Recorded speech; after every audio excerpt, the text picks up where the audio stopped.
स्वागत है आप सबका द संस्कृत स्टडी चैनल 96 में। आज का हमारा विषय है कक्षा 12 लेसन 2 रघु कोत्स संवाद। रघु और कोत्स का संवाद। यह जो लेसन है महाकवि कालिदास द्वारा रचित रघुवंशम के पंचम सर्ग से लिया गया है। पंचम सर्ग में जो कथा है वो यह है कि जब राजा रघु अपनी दानवीरता के कारण क्या करते हैं, सब कुछ विश्वजीत नामक यज्ञ में दान कर देते हैं, तो उनका कोष खाली हो जाता है बिल्कुल। इसी बीच में एक कोत्स नाम का जो बटुक होता है वो गुरु दक्षिणा लेने के लिए उनके पास आता है। उसे गुरु दक्षिणा में 14 करोड़ स्वर्ण मुद्राएं चाहिए। वह राजा रघु से याचना करता से मांगता है। राजा रघु सोचते हैं कि इस याचक की, इस बटुक, इस मुनि की इच्छा पूर्ति के लिए मुझे कुबेर पर आक्रमण करना पड़ेगा, क्योंकि राजा से जो रघु वह अपना सारा धन दौलत जो भी था उनके पास वो विश्वजीत यज्ञ में दान कर चुके थे। लेकिन क्या होता है, कुबेर उनके डर से पहले ही उनके जो उनका जहाँ पर वे धन रखते थे कोष था उसमें स्वर्ण की वर्षा कर देता है। और जो राजा हैं वो बटुक को इच्छा अनुसार मनोवांछित धन देकर उनको क्या करते हैं, भेज देते हैं। इस पंचम सर्ग में यह वर्णन किया गया है। तो आगे हम श्लोक के माध्यम से पढ़ेंगे। तो फर्स्ट श्लोक में कहते हैं, तम अध्वरे विश्वजीति क्षितिशम निशेषः विश्रांति कोश जातम उपात विद्यः गुरु दक्षिणार्थी कोत्सः परपदे परंतु शिष्य। अन्वय से हमारी बात बिल्कुल स्पष्ट हो जाएगी। क्या कहना चाहते हैं। विश्वजीत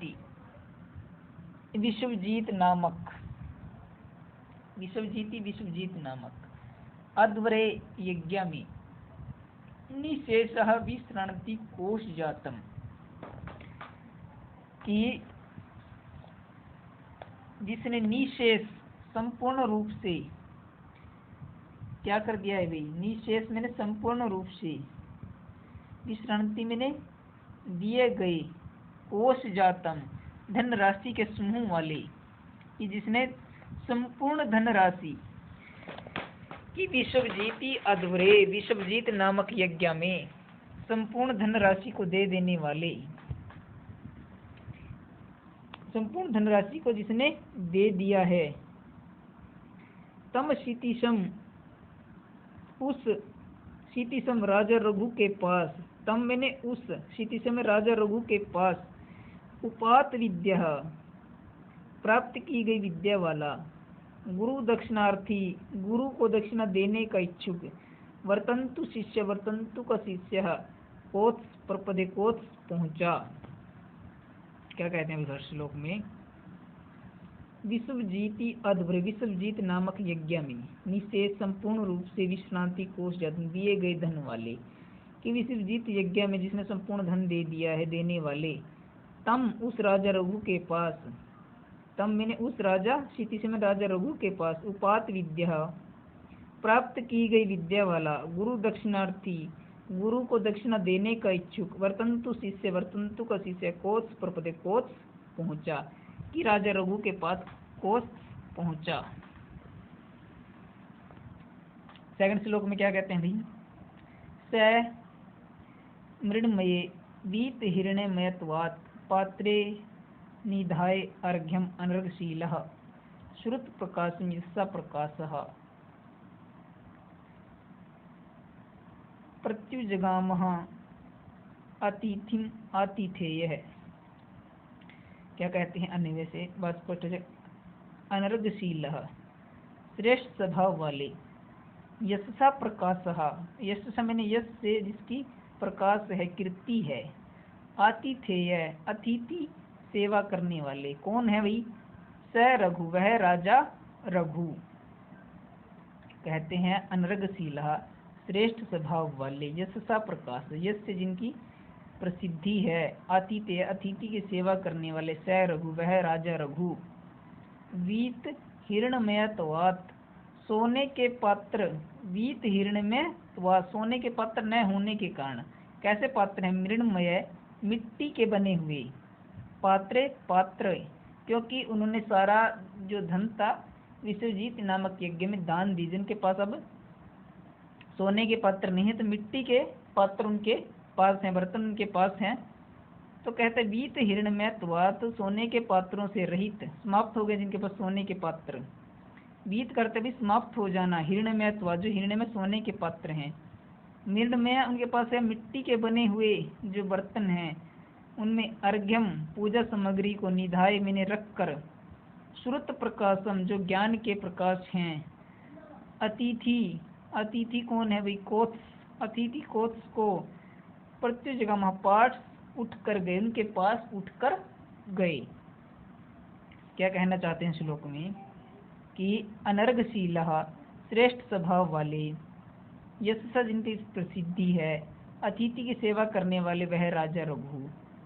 जो जो सोने के पात्रों न होने के कारण मृण्मय पात्र, मिट्टी के पात्र में पूजा की सामग्री को रखकर, जो ज्ञान के प्रकाश हैं, ठीक ना, रखकर वेद आदि शास्त्रों के जो ज्ञाता हैं, कोत्स के पास उठ कर गई। क्या किया? कोत्स के पास उठ कर गई। अर्थात कहने का अर्थ है कि मिट्टी के पात्र में फल फूल आदि पूजा की सामग्री लेकर वह स्वयं ही कोत्स के पास जाते हैं। थर्ड श्लोक में कहते हैं भाई तम अर्चित्वा विधि विधि विधिज्ञ तपोधनम मानधन अग्रयाही विंशाम पति विष्टर भाजम आरतः कृतांजलि कृत्य विदिति इति उवाच। तो कहते हैं विधिवज्ञ, शास्त्रज्ञ, शास्त्रों को जानने वाले, मान धन अग्रही, स्वाभिमान ही जिनका धन है, धन जिनका क्या है? स्वाभिमान है। कृत्यविद, कर्मणीय कर्मों को जानने वाले, विषामपति, प्रजा के स्वामी, रघु कौन है भैया? ऐसे ये सारे विशेषण दिए हैं राजा रघु के, जो शास्त्रों को जानते हैं, धन ही जिनका स्वाभिमान है, ठीक है ना, जो सबसे जो धन है जिनका ऐसा स्वाभिमानी लोगों का श्रेष्ठ है, कि जो अग्रणियों में है, कृत्य करणीय कर्मों करने वाले हैं, जो प्रजा के स्वामी हैं। तो राजा रघु विष्त्रम भाज है, आसन पर विराजमान, तपोधनम तपस्वी, तम उत्कोत्स की, कोत्स को विधिवत पूर्वक अर्चित्वा पूजन करके, आरत समीप में जाकर, कृतांजलि हाथ जोड़कर, इति वाचे इस प्रकार कहा। क्या कहते हैं? पहले विशेषण दिए राजा रघु के, विधिवज्ञ, शास्त्रों को जानने वाले, स्वाभिमान जिनका धन है, कृतकरणीय कर्मों को करने वाले, विषामपति, प्रजा के स्वामी राजा रघु, विष्ट्रम भाजा, आसन पर विराजमान, तपोधनम उस तपस्वी, तम मैंने कौन था तपस्वी? कोस को विधिवत पूर्वक शास्त्रों के अनुसार उसकी अर्चित मैंने पूजा कर कर, आरात समीप जाकर, कृतांजलि हाथ जोड़कर, इति वाचे इस प्रकार कहा। क्या कहा नेक्स्ट श्लोक में? अपि अग्नि मंत्र कृताम ऋषिणाम कुशाग्रे बुद्धि कुशले गुरुस्तः यस्य तव्य ज्ञानम शेषम आप्तम लोकेन चैतन्य इव उष्ण रश्मि। कहते हैं भाई हे कुशाग्र बुद्धि,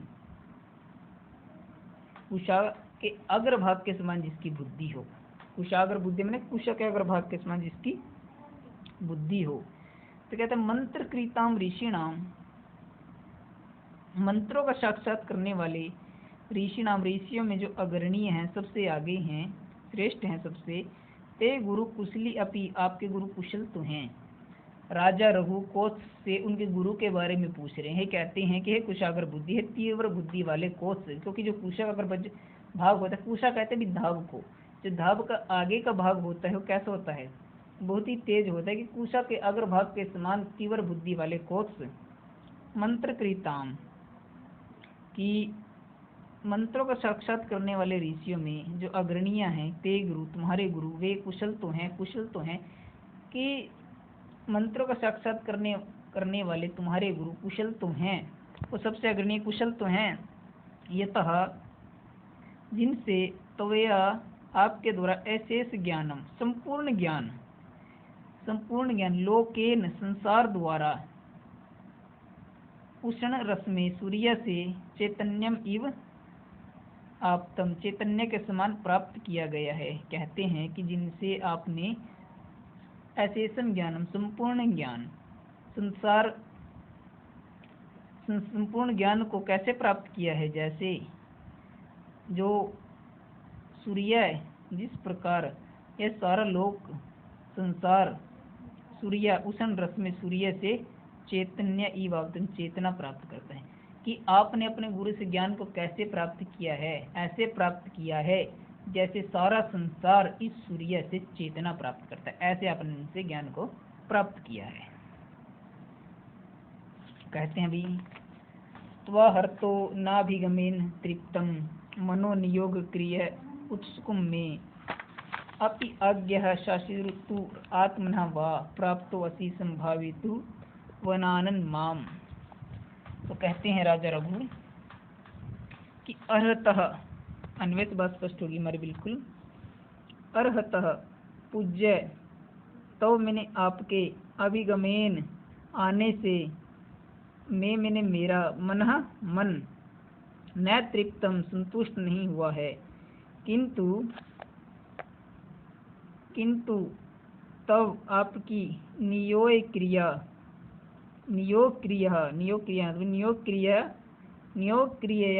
कि आपकी आज्ञा सुनने के लिए उत्कंठित हूँ।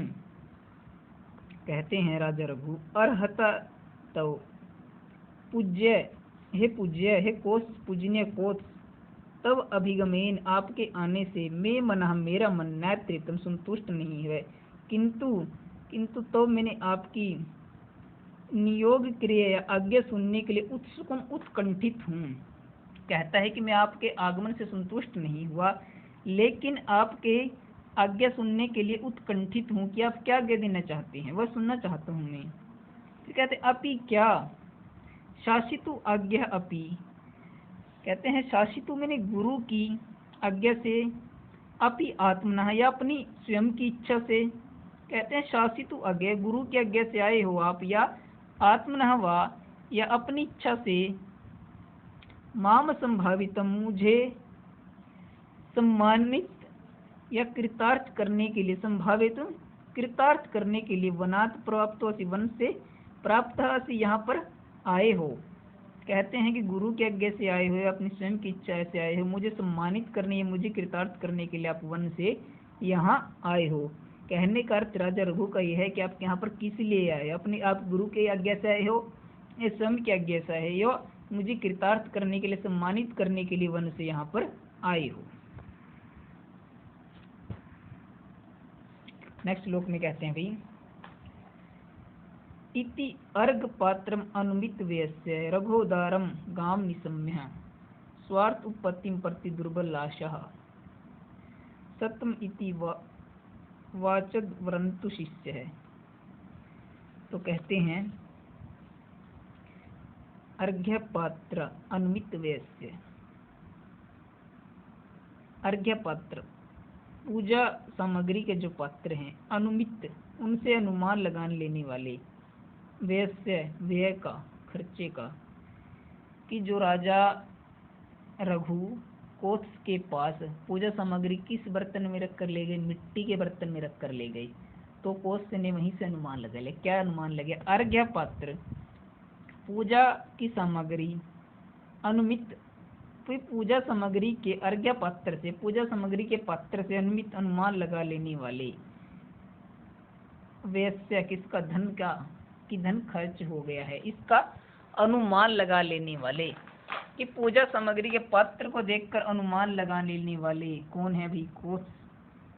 रघो इति रघु की, राजा रघु की, इति उदारम इस प्रकार की उदार पूर्वक, गाम निशम्य वाणी को सुनकर, वर्तंतु शिष्य जो वर्तंतु के शिष्य हैं कोष, स्वार्थम उपपत्ति अपने प्रयोजन की, अपने स्वार्थ की, प्रति दुर्बल आशा उनके प्रति क्या से ढीली हुई आशा वाले, नृपः इति वजह राजा से इस प्रकार बोले।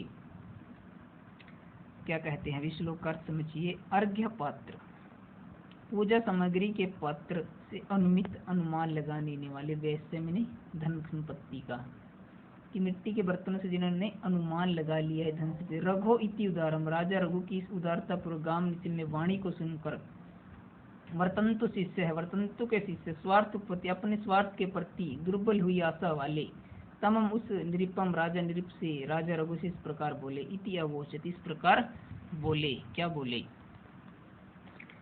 सर्वत्र नो वार्त में ही राजन नाथे उत्सतव्य अशुभम प्रजा नाम सूर्य तप्ति आवनाय दृष्टि कल्पेत लोकस्य कथम तुमरीसा। क्योंकि 5वें श्लोक में राजा रघुन से पूछ रहे थे कि आप किस लिए आए हो, आप गुरु को भेजा है, गुरु ने भेजा है, अपनी इच्छा स्वयं की इच्छा से आए हो या मुझे सम्मानित करने के लिए आए हो। तो कोत्स सोचते हैं कि कोत्स ने अनुमान लगाया, क्या कहते हैं कोत्स, अपनी मन की स्थिति का वर्णन कर रहे हैं वो, कि इन्होंने मेरे को मिट्टी के बर्तन में पूजा सामग्री दी, इससे उन्होंने कोत्स ने अनुमान लगा लिया इनके पास धन संपत्ति नहीं है, ठीक है। तो फिर भी वह अपने क्या करते हैं, जो उनकी आशा थी कि मैं राजा रघु से 14 करोड़ स्वर्ण मुद्राएं लूंगा, वह आशा कैसे भी ढीली हो गई। फिर राजा रघु से अब बोलते हैं, तो ये सब बातों ने मन में सोची। अब राजा रघु से कहते हैं कि हे राजन, त्वम सर्वत्र न वार्तम अवेहि, कहते हैं कि हे राजन, कि सर्वत्र सब प्रकार से न मैंने हमारी, वार्तम अवेहि, वार्तम मैंने कुशलता, कि आप हमें सब प्रकार से कैसा जाने, वार्तम अवेहि कुशल ही, अवेहि मैंने समझें, कि आप हमें सब प्रकार से ना क्या जाने, वार्तम अवेहि कुशल ही समझे, कि आप हमें सब प्रकार से कुशल समझें। तब यह नाते, हे नाते आपके होते हुए, प्रजा नाम प्रजाओं का अशुभम कुत है, अशुभ कुत है कहाँ है, कि प्रजाओं का अशुभ कौन कर सकता है, हे राजन आपके होते प्रजाओं का अशुभ कौन कर सकता है। तथा ही वैसे ही जैसे सूर्य तपती, सूर्य के तपते हुए, तमृसह अंधकार, लोकस्य इस लोक को या संसार को, संसार की दृष्टि में दृष्टि को, आवरणाय ढकने में, कथम कल्पित कैसे समर्थ है। कहने का अर्थ है कि हे राजन आप हमें सब प्रकार से ठीक जाने, आप जैसे स्वामी के होते प्रजाओं का शुभ कैसे हो सकता है, कहाँ से हो सकता है। उसी प्रकार जैसे सूर्य के तपते हुए, सूर्य तपती, सूर्य के तपते हुए, तमृषांधकार, लोकस्य दृष्टि इस संसार की दृष्टि के आवरण को, कथम कल्पित कैसे ढक सकता है, कि जिस पर जब तक सूर्य तप रहा है तब तक क्या अंधकार इस संसार को ढक सकता है, बिल्कुल नहीं ढक सकता। उसी प्रकार आप हमारे लिए क्या हो, सूर्य के समान हो, आपके होते हुए प्रजाओं का शुभ कैसे हो सकता है। कहने का भाव श्लोक का ये है भी। फिर कहते हैं श्रीर मात्र नरेंद्र तिष्ठन आभासी तीर्थ प्रतिपादित रिद्धि आरण्य उपात फल प्रस्तुति स्तंभे निवर इवा उशिष्ट। अब कोश कह रहे हैं राजा रघु से, हे नरेंद्र है, हे नर इंद्र, नरों में श्रेष्ठ राजा रघु, तीर्थ प्रतिपादित रिद्धि, तीर्थ मैंने यज्ञ में ही प्रतिपादित रिद्धि संपूर्ण धन संपत्ति को लगा देने वाले, शरीर मात्र तिष्ठन केवल शरीर मात्र से यहाँ पर स्थित हैं रहते हुए आप, अरण्य उपात फल स्तुति, अरण्य जंगल में होने वाले, उत्पन्न होने वाले फल प्रस्तुति में जंगल में उत्पन्न होने वाले फल हैं, स्तंभेन अवशिष्ट है, निवार है ईव, स्तंभेन डंठल रूप से अवशिष्ट बचे हुए, निवार धन्य के समान आभासी में सुशोभित हो रहे हो। क्या अर्थ है श्लोक का, कि हे राजन, हे नरेंद्र, तीर्थ प्रतिपादित रिद्धि यज्ञ में संपूर्ण धन संपत्ति को लगा देने वाले, शरीर मात्र तिष्ठ केवल शरीर से आप यहाँ पर स्थित हो। कहते हैं अरण्यक उपात प्रस्तुति, कि वनवासियों द्वारा, तपस्वियों द्वारा जो ग्रहण किया जाता है, जो उगाया जाता है, फल प्रस्तुति जो सा फल उगाया जाता है। कहने का अर्थ है कि जो धान है, कि जो वनवासी हैं वो क्या करते हैं, धान की उत्पत्ति करते हैं, धान की उत्पत्ति वाले हैं। स्तंभेन अवशिष्ट है, केवल डंठल रूप से बचे हुए, निवार धान्य के समान हो, कि जिस प्रकार मान लीजिए कोई चावल का खड़ा हुआ फसल खड़ी है, ठीक है, ऊपर से काट ली जाए, केवल डंठल शेष रह जाती है, उस प्रकार आप रह गए हो, कि आपने संपूर्ण संपत्ति लगा दी है, केवल आप शेष यहाँ पर स्थित हो। जिस प्रकार वनवासी द्वारा ग्रहण की गई फल की उत्पत्ति के लिए, फल की उत्पत्ति वाले केवल डंठल ही अवशेष रह गया है, जो निवार, उस निवार के धन्य के समान आप सुशोभित हो रहे हो। कि केवल डंठल ही शेष बच गई है, ऊपर से फल काट लिया गया है, वे चावल काट लिए गए, उसका डंठल रह गई है, ठीक है ना। उसी प्रकार आप सुशोभित हो रहे हो क्योंकि आपके पास धन बचा नहीं है, ठीक है ना। आपकी स्थिति कैसी हो गई है, उस डंठल के समान हो गई है जिस पर अब धन नहीं है, केवल निवार को धन्य का पौधा ही वहां पर रह गया है। फिर कहते हैं तद अन्यस्य तावद अन्य कार्यो गुरुअर्थम आहृतुम यतिशे स्वस्ति अस्तु ते निर्गलिताम्बुगर्भम सर्दघनम नारति चातकवापी। फिर कहते हैं कोश,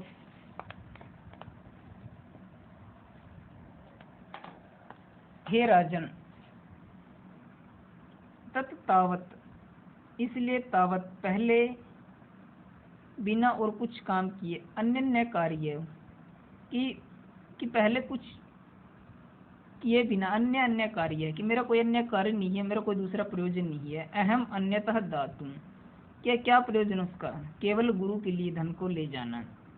कि अहम मैं को अन्यत दूसरे, दातुम दानी से, गुरु अर्थम गुरु के धन के लिए, गुरु दक्षिणा के लिए, आर्हुतुम लेने के लिए, प्राप्त करने के लिए अतिशय जाऊंगा।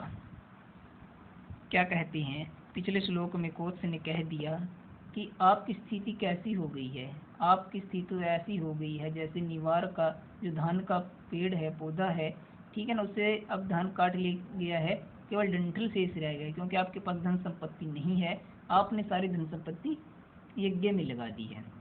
तो कहते हैं हे राजन, तत् तावत, इसलिए पहले बिना कुछ किए, अन्य कार्य कि मेरा कोई अन्य कार्य नहीं है, मेरा केवल कार्य है गुरु के प्रयोजन को पूरा करना, को धन देना।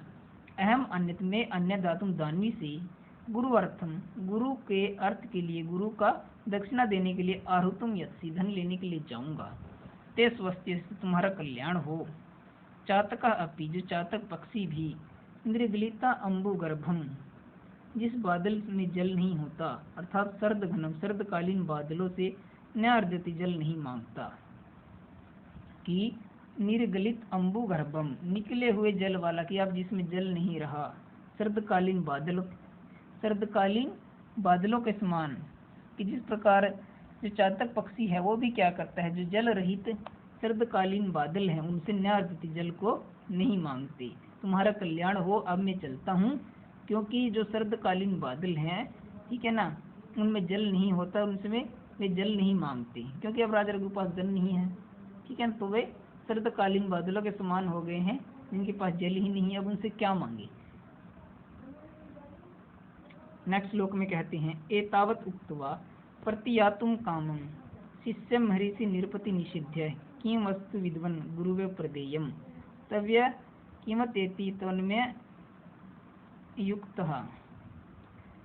अब एतावत उक्त्वा, ऐसा उक्त्वा मैंने कहकर, प्रतियातुम काम, जाने के लिए, महर्षि वर्तंतु का शिष्य कौन, कोत्स, कि ये सब कहकर ना, इतना कहकर, प्रतियातुम काम है, जानने के इच्छुक, महर्षि के शिष्य, वर्तंतु के शिष्य कौन, कोत्स को, निषिध्य मैंने रोक कर, निरपति कौन, किसने रोका, वे निरपति रघु ने।